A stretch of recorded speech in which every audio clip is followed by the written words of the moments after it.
Your story is waiting for you today. Your story has something new to say. But your story will only come out to play when you're alone. Alone. Alone in a room with invisible people. The following episode may contain swearing. Alone in a Room with Invisible People is brought to you by hollyswritingclasses.com. If you find value in what we do and you'd like to support the podcast, go to ko-fi.com. That's ko-fi.com/alone, or you can go to alonewithinvisiblepeople.com/support us to find out more. Thank you. Hi, I'm Rebecca Galardo, the host of Alone in a Room with Invisible People. I am here today with author and teacher Holly Lisle. Today's topic is going to be about a chaotic state of writing, and we are going to get into detail, and we'll have a question as well. But before we do, let's talk about what we did this week. Okay. May I first beat my head on the table a few minutes? This was not a great week for me. I previously had some severe issues with my tongue, with dysplasia, with a little bit of cancer, and I had a big chunk of the right side of my tongue removed. And everything cleared up, and I was doing pretty well, and then we changed the way we were eating slightly. We've been eating keto, which has been keeping everything under control very well. And intermittent fasting. And intermittent fasting, yeah. And between those, I haven't had any tongue pain or anything. So we started having a 1 night a week cheat week. And within a month of instituting that, I had a very painful lesion under my tongue. And this is also following a bit of cheating over the holidays as well. So it was, yeah.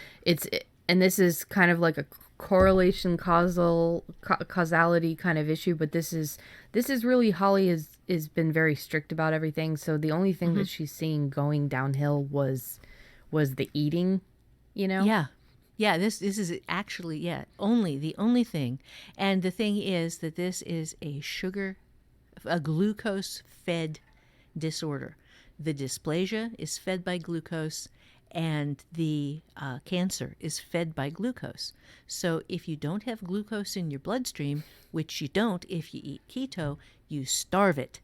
And I just I thought, hey, this has been okay for quite a while now, so let's ease up a little bit. And that turns out to be not a good idea. So I lost a few days of the week to that, and to just a complete mental shutdown, panic mode. Thinking about, well, what happens if they have to take out the whole tongue?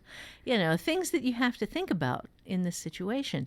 And then when we got that taken care of, because as soon as we ate keto, within just a couple of days, the lesion was gone. We'll recommend a couple of books. The Obesity Code.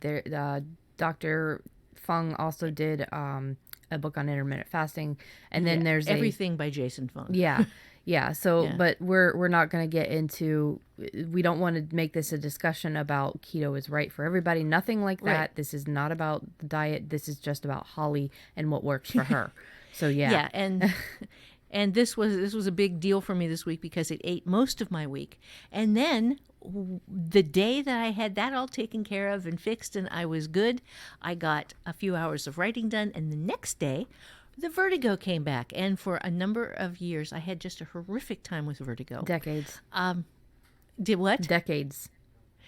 Well, yeah, decades, but just god awful. And there is a thing called the Foster maneuver, which you can look up on the internet, that fixes it. It doesn't necessarily fix it instantly, so you might have to work a day or two. So I lost my entire week except for one writing day, because of just crap. Yeah, but again, this is something that she is fixing with because her diet messed her up, so she's got to get back to eating healthy. So I'm back. But I fasted twice this week already. It's something that takes a little while to clear out from your system, because again, it's a causality / correlation, like which one is it, but I'm thinking that the vertigo came from the diet issues, because I've noticed that my depression seems to get a lot worse on days where I have specific kinds of carbs. Yeah, that really could be too. Yeah. And I want to mention the intermittent fasting for me is a daily thing. So on the days when I actually fast, I go generally around 48 hours without food and sometimes longer than that.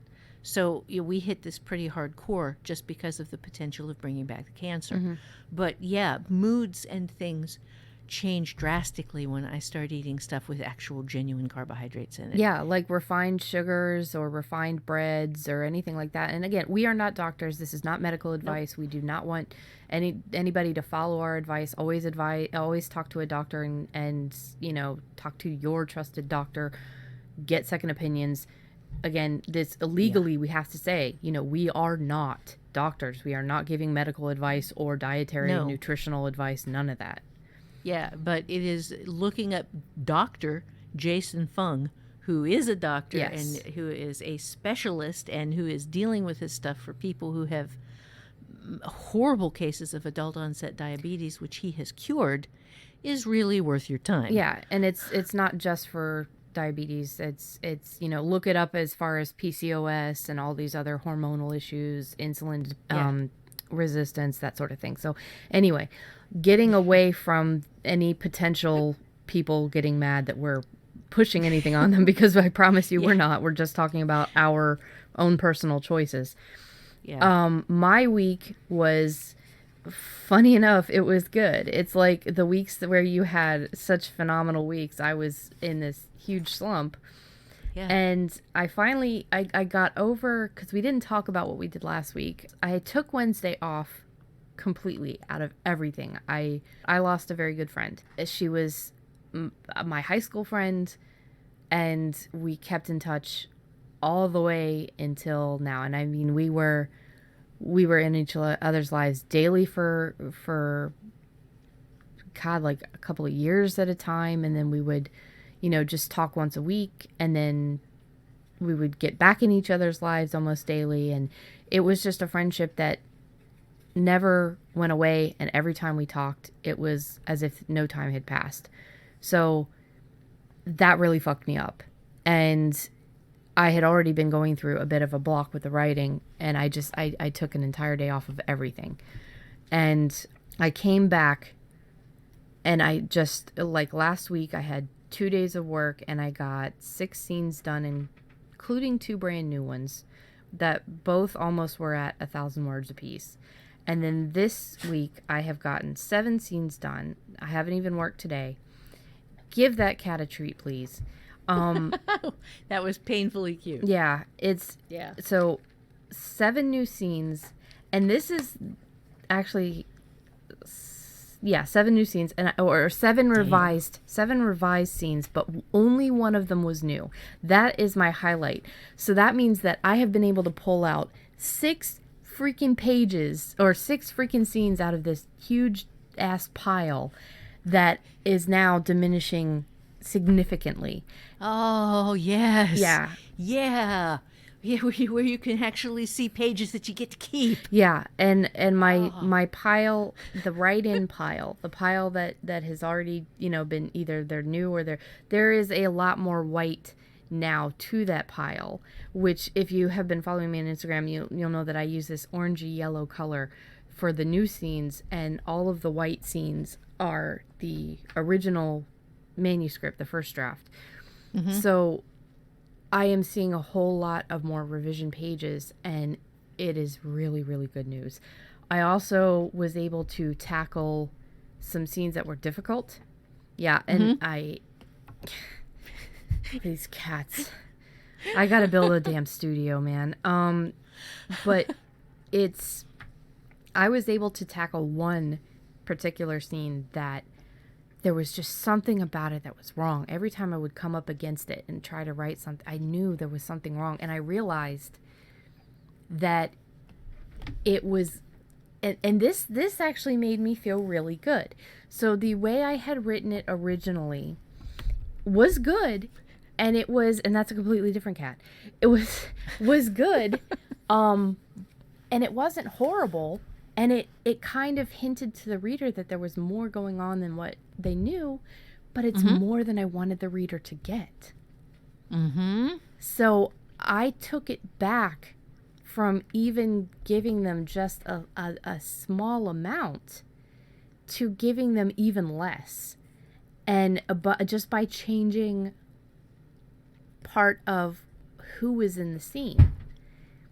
And I was able to, I was just so proud of how I was able to make that scene so much better and scarier and more damaging to the protagonist in that scene. And it just, oh man, I was so freaking happy.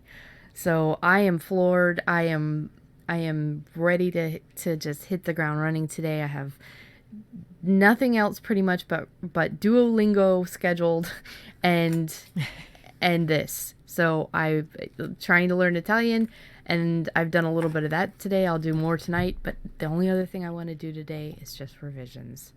Awesome. Yeah. That is a good week. Yeah. Yeah, and you had a hell of a way to go to get there too. Yeah. Yeah, and that's awesome. I'm still, and I know that, I it was mentioned. Yeah, I know, just more cats. It was mentioned in the forums, and I wanted to say thank you to everybody who, was reaching out in some fashion to support what I was going through, and I appreciate it. But yeah, I am very happy to get back to writing and get back to this question. So let's read the question. So this is another question from you guys. This is part of our kind of question series where we had asked, we get questions in the forums and we're still answering those, and those are great. But there are some questions that people don't want to ask openly or ask in the forums, or because they just feel they feel afraid, they feel self-conscious asking these questions. So this is a question that came in. There's one thing that has been scratching the back of my head for a very long time. It's what has stopped me from moving forward with my epic fantasy. And the problem in my head sounds something like this. But what if they could do this instead? What about if this happened instead of that? And how am I going to fit all of these awesome scenes into one storyline? So I have severe ADHD, and that might well be what is causing added trouble for me with indecision. What advice could you give a struggling writer that keeps changing her story because a new shiny idea came along and then gets overwhelmed and loses track of her overall story? The characters stay the same and the theme is mostly the same, but how I make the story play out keeps changing. First, I want to say that we've done a couple of episodes. We did one with focus issues, so I will link that in the show notes. I also want to say that Holly and I both... I have focus issues. I'm undiagnosed for anything. Yes, undiagnosed, but I'm pretty sure that she's textbook ADHD. I was diagnosed with ADD before H came out, before they added the hyperactive to it, but I don't know. So we get this. I went to school in the 60s, so I was just a kid. Yeah, you were just a kid. The 60s and 70s, yes. So, yeah. So this is something that we have touched on in small amounts and in big amounts. This is something that a lot of people run into, even if they don't have ADHD or ADD or focus issues that have been diagnosed, or focus issues in general, because especially beginning intermediate writers, you are flooded with all the opportunities in the world. You are overwhelmed with all of the possibilities and all the ways that your story could go.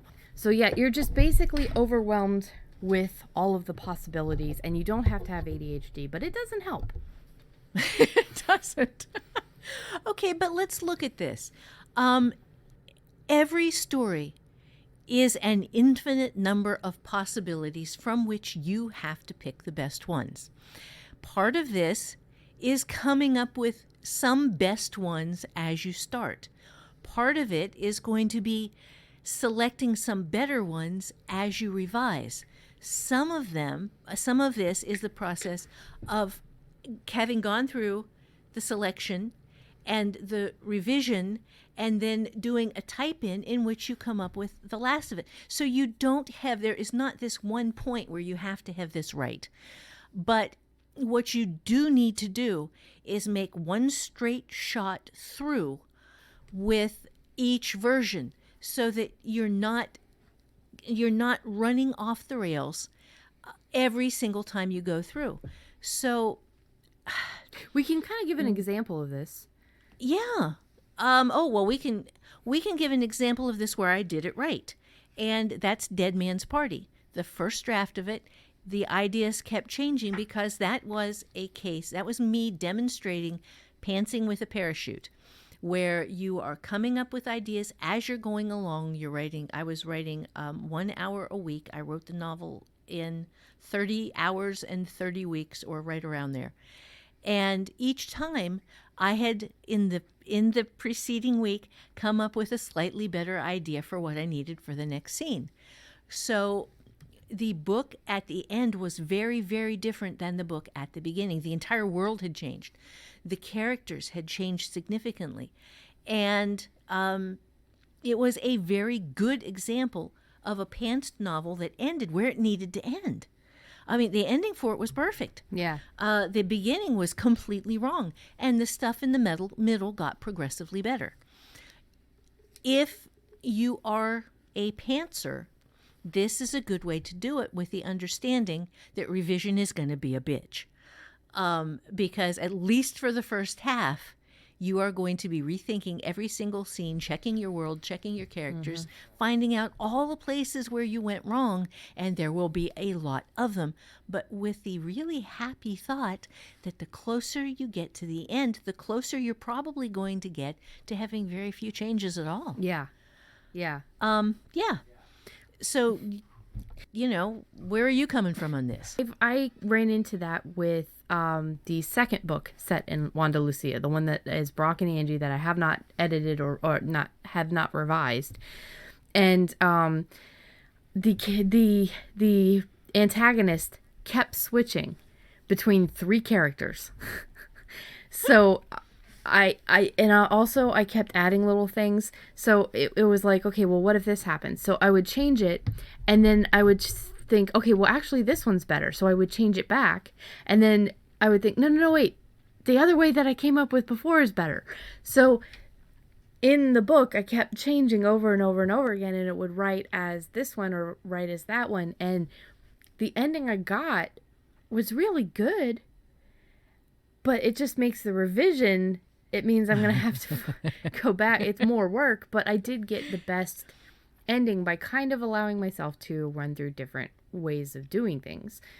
There's also, okay, well, let's get into this though. Right. So there are a bunch of things that you can do. What you're wanting to do is keep the story on track while fighting shiny new ideas. So first off, you get the rule of thumb. Don't go back and change anything. Yeah. Never go back and change anything. First draft, once it's on the page, that's it. You're done with it. Leave it alone. Once that scene is done, pretty much. I mean, you can go back and change things while you're writing it. But the idea, and this is why I print my scenes out, the idea is to leave what you've written alone, because you don't know what you're going to have to change. Right. So, print your stuff out at the end of the day, and once it's in print, it's done. Yeah, and just start from that level. So that's the first part of dealing with shiny new stuff. The second is to come up with a story sentence per scene. And this is protagonist versus antagonist in setting, with a twist. Right. Yeah, and the best way to remember that is PAX, protagonist, antagonist, conflict, twist, and setting. It's PAX. It's PAX. Just easy. Yeah, like we are forming pacts with ourselves. Yes. And and when you are writing down this sentence, you're going to keep it to around 30 words, and it's going to be something like angry husband steals wife's cat in their soon to be sold home to instigate the divorce. Yeah. And that might be more than 30 words or whatever, but she had to come up with it on the spot. So yeah, I wasn't counting, and that was just Yeah. off the top of my head with even no idea. Yeah, So. and then you can go back through and you can narrow it down and clean it up. But so, like, defining what that scene is about is really important, like Holly's saying. So you need to know what you need to write about. But I want to say something real quick that goes to the shiny ideas and the better ideas. And two things. A, don't ever dismiss the ideas that are coming from your muse. Don't shut them down. Don't say that's stupid or I can't do that or anything like that. Like, acknowledge that those ideas are valid, because that side of your brain, the right side, is the creative side. And it is very tender. Like Holly has said many times, it's like a child. And the more you push negativity on it, the more it's going to shut down subconsciously. So always acknowledge that those ideas are valid and good, even if it's the most ridiculous thing that your muse could have ever come up with, if this is a real small town As romance. your editor defines it. Yes. Well, the left brain, the left brain editor can say, that's stupid. You don't let the right brain hear that. Yeah. You say, well, left brain, you'll get your chance in revision. But even if you're writing a small town romance and it's set in a common day regular world and the muse wants to put in aliens, don't dismiss it. Just acknowledge that that's an idea. And you can sit there and the B part of this question, part that I want to say is, if you really, really like these ideas, write them down. Just write down these ideas that you're having, because you can always use them later for something else, even if it's in the same series. That's another way to respect the muse, is to say, you are valid, you are worthy, you are, I care about my creative process, so I'm going to write these ideas down, and it solidifies them. Yeah.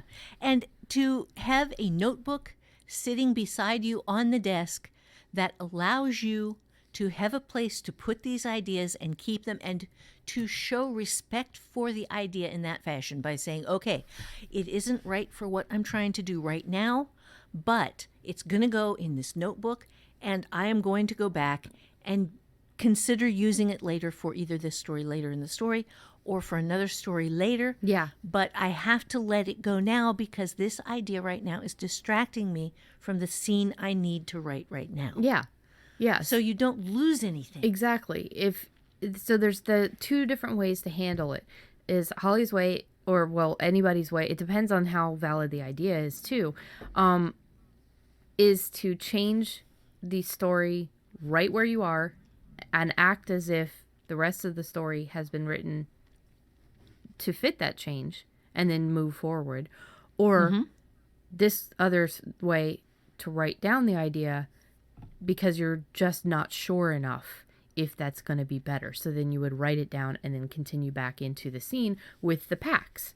So let's get back to that sentence, the story sentence for that scene. So the important thing you want with the story sentence, or with the scene sentence rather, because you hope to have also a story sentence, something that defines the overall idea of the book.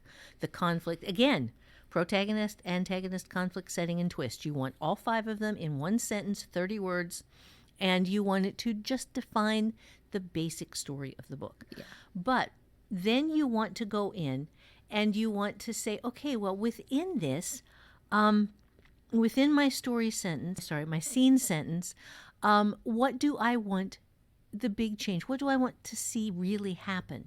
And make sure that it matters. Make sure that you care about both of the characters in the scene. And let me define care here. Care is not always like. Sometimes you care about them by hating them. Yeah. They matter. They're evil. They're going to do something awful to the character you really like. But you care, by God. Yeah. You care what happens. Yeah. And that you have to have some emotion tied up in this. You have to be invested in what you're writing. Yeah, including the villain, because you care about him getting justice, or you care about him being, getting what he deserves in the end. But what you are working on here is avoiding a bait and switch, where you go into the story with one idea, and then in the middle of the scene you allow yourself to be derailed by this new and shiny idea that doesn't fit the scene you're writing. That's one of those scenes you write in the notebook, you let it go, you say, okay, well, that's really cool, but for later, because right now I'm writing this scene, and I already know where this scene is going. Okay, so that's going to take us to the second thing. Okay, and the second thing you do is you define your love. I have love in my little set of notes here, double underlined. It's a passionate thing. These are the candy bar scenes you can't wait to write. And I don't know that we've talked a whole lot about candy bar scenes in the podcast before. Let's do a few minutes on candy bar scenes here, where with the book you have in your mind a couple of big set pieces, a couple of things that when you came up with the story idea, you could imagine your character crashing her flying castle into the neighbor's moat. You know, that's just something you are dying to write, man. Your fingers are itching. You're holding that in place. So you make sure that you have somewhere in your little line for scene outline, even if most of it is blank, even if mostly you're just pantsing this along, somewhere in the middle of the story, you know that you want that scene in there where she crashes her flying castle into the neighbor's moat. Yeah, these are the scenes that make you want to write the book in the first place. These are these are the scenes where you maybe were watching something or reading something and you thought, oh, I could do so much, I could do that better, or something gave you an idea and it's what made you want to write the scene in the first place, or maybe you just love the genre and there's so many tropes that you want to take and turn on their heads and you've got all these scene ideas. Ideally, the more candy bar scenes you have for a book, the more passion you're going to have for those scenes and for that book in general. Yeah, absolutely. Okay, so now you've got your candy bar scenes in your head and you've got them somewhere in your little line for scene outline, no matter how sparse it is. Now you're looking at the characters you need to see to the end. Now this is, you hope, going to be your main character, obviously. This is the character you love the most. This is the character you are going to hurt the most. This is the character who is going to suffer the most. But this isn't the only character in the book. And the other characters in the book you also need to give a shit about. One can be the character that you put in there because it is the person you had this mammoth crush on in school who treated you horribly, or who moved away and you were so in love with this person and this person moved away when you found out that he or she liked you, and then all of a sudden this person is gone, and in your book you're going to make that romance work out. You know, it's this stuff from your life that you pull in and that you have ties to, and you know that you want to throw it in there. And again, this is not something that is necessarily going to be, everything you have planned out in advance. A lot of it is just going to pop up, but it's going to fit within these bigger ideas that you have, that this is the reason why I want to write this protagonist. This is the reason why I want to write this love interest. Yeah. This is the reason why I want to write this villain. It's because you have these personal ties to them, and those threads need to continue from the very first part of the story through to the very last, no matter how the story changes. Mm-hmm. All right. Do you have anything you want to add to that? It's all about the reason why you're writing it in the first place, and the more defined that is, the easier it is going to be to stick to that reason instead of jumping at all of the shiny different things. It's something that you get better at with time and practice and experience. So the more that you learn to fight and the more that you learn to define what it is that you're actually trying to write, the easier it will be to recognize the shiny things for distractions or the shiny things for genuinely good ideas.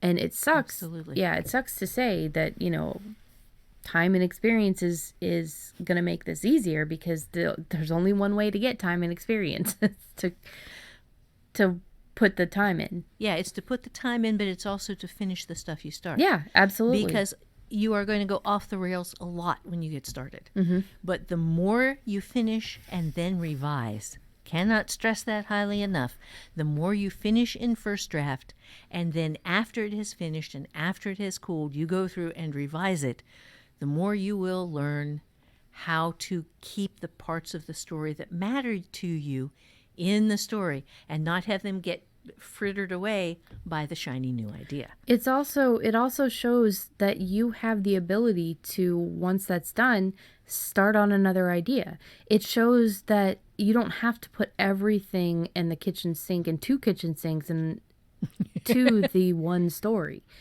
Yeah. You'll have a chance to write another one and another one and another one and use all of these amazing ideas eventually. Yeah, I'd like to say something here. People mistake ideas as being valuable. The ideas are not worth shit. And everybody has ideas. Everybody has millions of ideas. The only ideas that count are the ones you actually use. And you will have ideas. You will have so many ideas. And the more you write, the more ideas you will have. And the more stuff will keep coming at you. But it will get tighter and better. Yeah. Frequently. I mean, your ideas, your understanding of what good ideas are, get better. You stop trying to write Quakers in Space, which was one of the things I killed a couple of editors with. Can't say that I'm proud of that, but boy, I did. Yeah, there's a lot of ideas that get thrown at you and that your muse comes up with, and they get more frequent and they get more defined and they get better. And sometimes the UFO pops into your romance still, you're still not going to have, all gems, but yes. Oh, yeah. Well, that's what revision is for. Yeah. Because sometimes stuff will appear in there and you'll go, what was I thinking? But it's exactly that, is that these ideas, if they are really, really solid ideas, they'll come back stronger. They'll come back better defined. And like Holly's saying, anybody can have an idea. Everybody on the planet thinks their idea is going to be big. It's going to be huge. It's going to be the next thing, especially the people who don't write. The people who write are the ones that realize it's all about many ideas. It's all about doing something with these ideas, creating things, getting new ideas every single day. It's every couple of minutes. Yeah. Man. They just ping. These ideas all over the place. It's doing something with them. It's what you create with those ideas. Yeah. Yeah. Ideas are cheap. Sweat and butt in seat are expensive. Yeah. Yeah. We've identified that you need to know your candy bar scenes, or at least a few. You need to have a couple of important scenes that you want to write set up ahead of time. You need to know why you love the characters you're putting in there or why you hate them. And then you need to know the conflict that you need to see resolved. Whether this is going to be a passionate romance with just massive obstacles in the middle, or the solution to a mystery that keeps you hanging on your seat as you're writing it, or this scary horror novel where you scare the crap out of everybody. You need to know what conflict is in there that you just have to write. And those are defining your love. Okay. So you have anything else you want to add on that? The last one, read that point again, the third one. Okay. The conflict that you need to see resolved. Why the story matters to you. Yeah. And Holly was saying, like, this mystery that you need to solve. You can go into the mystery of the book, which could be a romance. It could. I like the idea of the mystery of the book. It's like, how is this going to happen? And maybe you already know, but it has to excite you. That's something that I really wanted to say is the mystery of the book, the conflict of the book is also why you're writing it. It could be you already know all of the little details. You already know how everything is going to work out, but you're still excited to write it. You don't want to go into this thing already knowing a lot of the things that are going to happen and be bored with it. Right. That's going to be a red flag that, okay, well, I need to figure out how to make this exciting. And if you are willing to go into the conflicts and figure out how to change what happens with the characters, change how the characters think, change how the story thinks, the conflicts go, the candy bar scenes. As long as you have some anchors in there so that you have a basic idea for where the story goes, you are much less likely to get buried in an over outlined thing where you've already told the story and you don't want to tell it again. Well, it's not even that. It's you're less likely to, because this is about getting distracted. You're less likely to get distracted if there's that too, is that you have a couple of solid anchor points that well, okay, this idea, if I do that, I'm going to lose my candy bar scene. Because this is going to take the story in a direction away from this thing that I have been writing towards and that I still want to hit. If you're bored with the idea, you're going to get distracted a lot more. Or if you're okay with the idea, all of the shiny things in the world are going to distract you and you're just going to get pulled off. So make sure that you're starting from a foundation of excitement. Yeah. Make sure that what you're writing matters to you. Okay, we go to the third big point of this, which is build in places to surprise yourself. Yeah. Okay. And this is where I have my most fun. It's also where I can really go off the rails sometimes. But I almost always get something I can keep out of it. Even when I go off the rails, sometimes it's the genesis of a new book. So this is a worthwhile process that I swear by. Leave some parts of your outline open. Just don't fill out every scene in advance and have every single one rigidly plotted out. Leave some little blanks in there, some little things where you are willing to allow some secondary characters to show up as walk-ons, where you are allowed to have your main character suddenly have a friend drop out of the sky from 20 years ago. And you didn't know this, you have no idea who this person is. And all of a sudden, this person is in the book and you go, okay, all right, I'll follow this for a little while and see what's going to happen here and why this old boyfriend is suddenly in the story when I thought I had the whole relationship thing hammered out. With the surprises, Holly has this term for toys on the floor that you can find. That's in the How to Revise Your Novel class. Again, I'll put that link in the show notes. But the thing is, that's part of the joy of writing, is when your muse surprises the shit out of you. And it's like, I just talked about the scene that I couldn't figure out, in what we did this week. I allowed myself, and this is in revision, but you can do it when you're writing too. I allowed myself the ability to look at this and be willing to change everything about it. And all I needed was I can't give away too much, but right. All I needed was this one little change that shifted a lot of shit in the book. And it's when I was writing the book, I allowed myself to change anything. Like, I thought the book when it first started was very, very, very different. And I allowed myself, as I went through, to change things here and there and to follow the threads like you're talking about. And the surprises made for a better book. Allowing myself to leave it open for the muse gave me deeper characters, gave me richer experiences, gave me more surprises, and I had to cut a few things that I genuinely liked. Oh yeah. But I wrote those down and I'll use them in another book.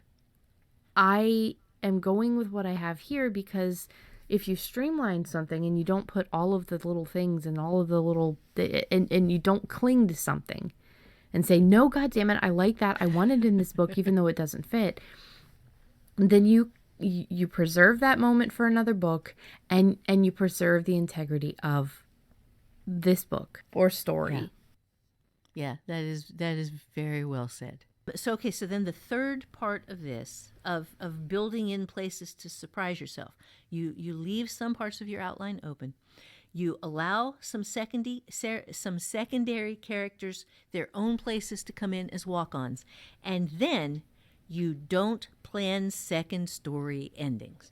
And this is when you have a thread with two best friends, and that's not the main story. The thread is the main character and the romance. And the second story is the main character and the best friend who's having a really hard time with her life. So like don't plan subplot endings. Right, exactly. You don't give that a solid ending because you let that story evolve on its own. And you kind of weave it as you're building, since you don't have this one completely planned out. You kind of use the little surprises you're coming up with the main story to bounce things off of with the second story, the subplot, and you pull things from the two so that they seem like they were planned because they all fit together. And if you plan, then they're going to crash and they're not going to fit together, and you're going to struggle to make the stories continue on the same path. Yeah, you could risk losing really good, genuine new stuff that will. You got to trust your muse, because it doesn't seem like it knows what it's doing, but it genuinely picks up on stuff that you subconsciously, you're picking shit up that you don't realize you're doing it. And you could end up writing something that feels very stiff, very obvious, very forced. Whereas if you're going to leave it open and pick up on these little things and just, like Holly is saying, let it feed off itself, there's going to be a lot more depth in the character and the story and the scenes and the twists, and there's going to be a lot more joy. Yes, absolutely.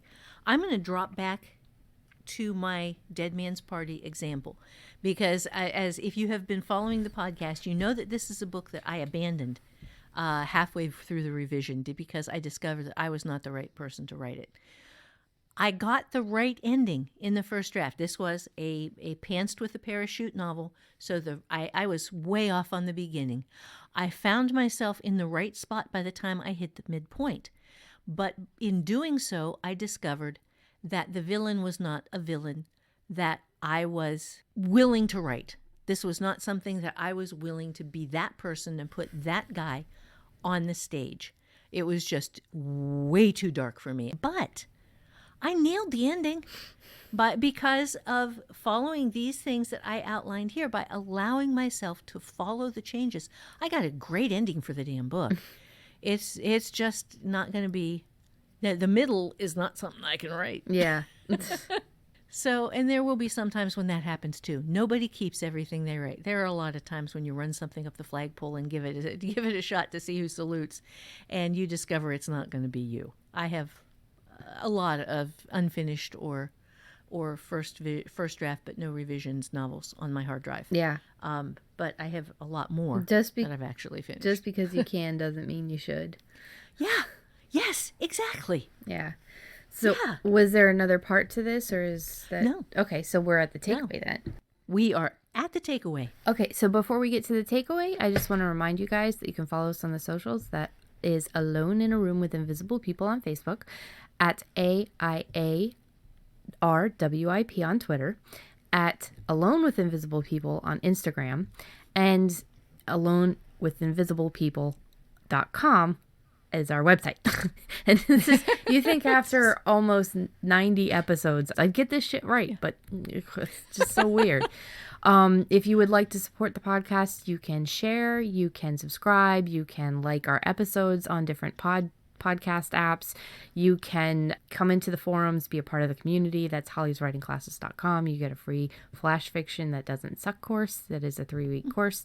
And if you do all the work and put work into it and revise, you can have a saleable product by the end of the course, which, we've got a lot of examples in the forums of people who have done that. Yes. And I'd like to say too that it is really, really fun to see your manuscripts on Instagram, to see pictures of the stuff that you're making. Yeah, if you're using one of our downloads from this website, tag us in it. If you're writing something, tag us in it. If you listened to an episode and you felt really passionate about something that we were talking about, or we helped you, tag us and let us know. It's so much fun. There's so much joy in letting us know, and we get to see what our people are up to, and we really do. Yeah. We pay attention to this stuff. Yes, I check. I don't always post stuff every day, but I check every day. Yeah. And the other ways that you can help us are leave us some reviews. Leave us reviews on your podcast apps. Leave us reviews on iTunes. Those really do help us.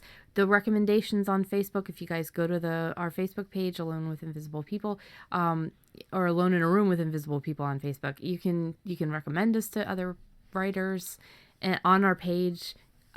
If you want to support the podcast, with a couple of bucks every now and then, you can go to ko-fi.com. That's ko-fi.com/alone, or you can go to Alone with Invisible People, and on the top right hand there is a drop down menu, and that gives you a couple of different options. You can also buy Holly's courses, Holly's clinics, Holly's big classes.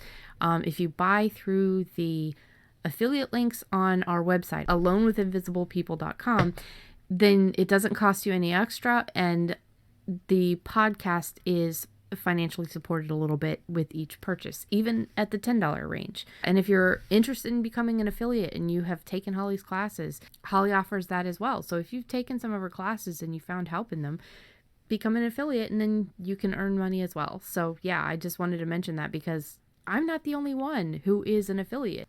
You can be an affiliate too.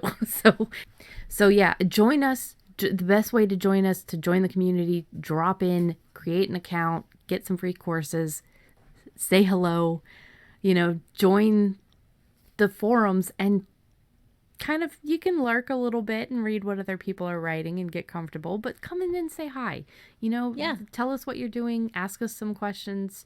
Or if there's something that you feel like we could have mentioned, or you have another way of dealing with a problem, pop into the forums and give your own opinion, because we're all different people and our brains work differently. So you might be able to help somebody out who just isn't clicking with one of our answers on a topic. Yeah, there is no one true way to write. Yes. So what is the takeaway for today? Okay. A novel is a balancing act between what you know in advance and what you discover on the fly. Give yourself opportunities to add unexpected surprise and delight in small ways while keeping your muse focused and on track with the core story plot.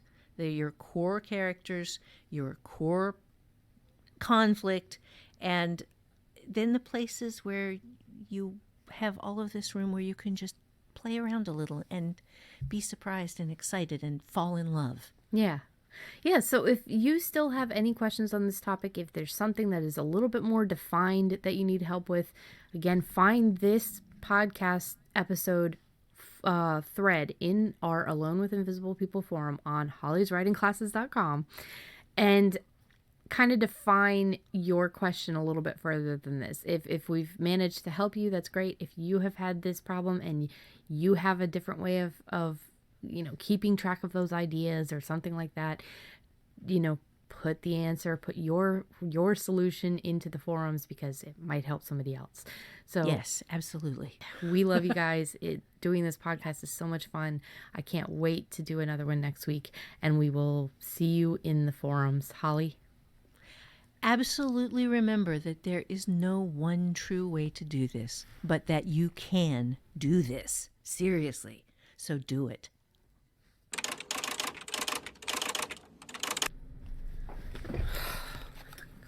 The dog brought in something to chew on. Oh, God. Something plastic and very clicky. And there goes another cat. And oh my fucking God. Oh, what is with today? I am having Tony build me the bookshelf doors that he wants to build me. Yeah, you need them. Yeah. You badly need them, and they need to have regular doorknobs. Yeah, and I will allow one cat in a podcast episode because this is ridiculous. Yeah. That's not helpful. That goes in the podcast. He copied us. Hey, Tony. You said yeah, I said yeah, he said yeah. Yeah.